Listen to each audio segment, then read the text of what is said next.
الذي تريد أن يبيض وجهك أمام الله، فثقل موازينك بالحسنات يا عبد الله. أختم لكم بهذا الحديث الذي ذكرناه، قصة عجيبة. رجل كبير في السن كان لا يصلي إلا في الصف الأول خلف الإمام،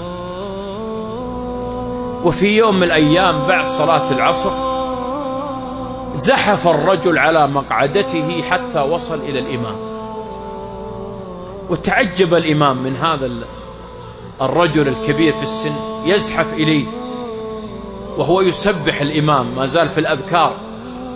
يقول: وإذا به يجلس بين يديه. قال: يا شيخ يا مطوع، أريدك أن تعلمني شيء الله ينفعني به، أي شيء، علمني حاجة الله ينفعني بها. يقول الشيخ الداعي الإمام، يقول: فاجأني وأنا أسبح ويزحف وجاء إلى عندي، يقول: ماذا أقول له، ماذا أعلمه، يعني باغتني هكذا، ماذا أعلمه؟ يقول: فألهمني الله عز وجل وتذكرت هذا الحديث: كلمتان حبيبتان إلى الرحمن خفيفتان على اللسان ثقيلتان في الميزان، سبحان الله وبحمده سبحان الله العظيم. يقول: تذكرت هذا الحديث من ضمن الدين كله، تذكرت هذا الحديث. يقول: فقلت له: يا عم، النبي عليه الصلاة والسلام يقول: كلمتان حبيبتان إلى الرحمن خفيفتان على اللسان ثقيلتان في الميزان، سبحان الله وبحمده سبحان الله العظيم. قال: يا ولدي عيدها ما حفظتها. يقول: فأعدتها عليه. قال: يا مطوع عيدها مرة ثانية. يقول: فأعيدها عليه وأكررها عليه حتى قال: يا ولدي حفظتها.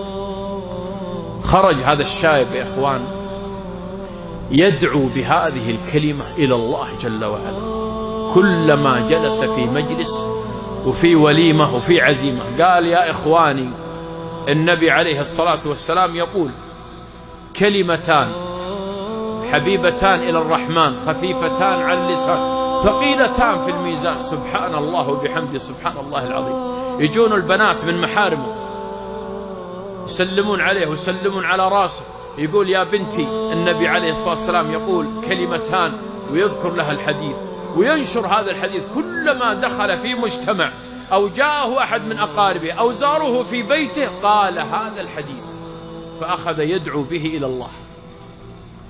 مرض الشايب ودخل المستشفى وأصيب بجلطة وغاب عن وعيه، ومكث فترة من الزمن يعودونه أبناؤه وأقاربه وذويه يقفون عند رأسه، وفي يوم من الأيام وأبناؤه يتحلقون حوله، والطبيب يقف عند رأس هذا المريض، فإذا بالرجل يفتح عينيه لأول مرة بعد فترة من الجلطة. فتح عينيه، فنظر الأولاد إلى الأب، استبشروا خير. الأب فتح عينيه، الدكتور ينظر، فرح الدكتور، اقترب منه الدكتور، يلبس البالطو حق الدكتور والسماعة معلقة في صدره، فينظر إلى المريض وينظر المريض إليه، هذا الشايب.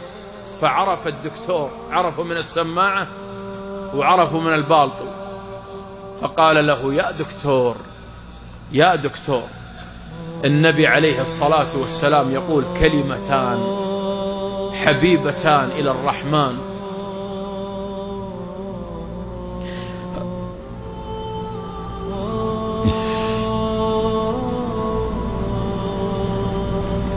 خفيفتان على اللسان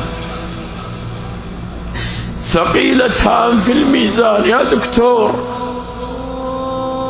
سبحان الله وبحمده سبحان الله العظيم.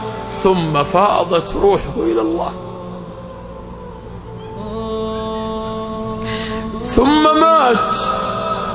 ثم مات على هذه الكلمات التي دعا بها إلى الله. جلطة في غيبوبة لفترة طويلة، ثم لما استيقظ تذكر هذا الحديث الذي نفعه الله به، تذكر كلمتان خفيفتان على اللسان حبيبتان إلى الرحمن ثقيلتان في الميزان، يقولها للدكتور: يا دكتور، سبحان الله وبحمده سبحان الله العظيم. أتعلم يا عبد الله أن الحمد لله تملأ الميزان وسبحان الله والحمد لله تملأ ما بين السماء والأرض، وأنك لو قلت سبحان الله وبحمده غرست لك نخلة في الجنة. فما أعظم الذكر، وما أعظم فضله، وما أعظم قوة وزنه في هذه الموازين التي ستنصب لي ولك يا عبد الله في يوم من الأيام. فماذا قدمنا في الموازين؟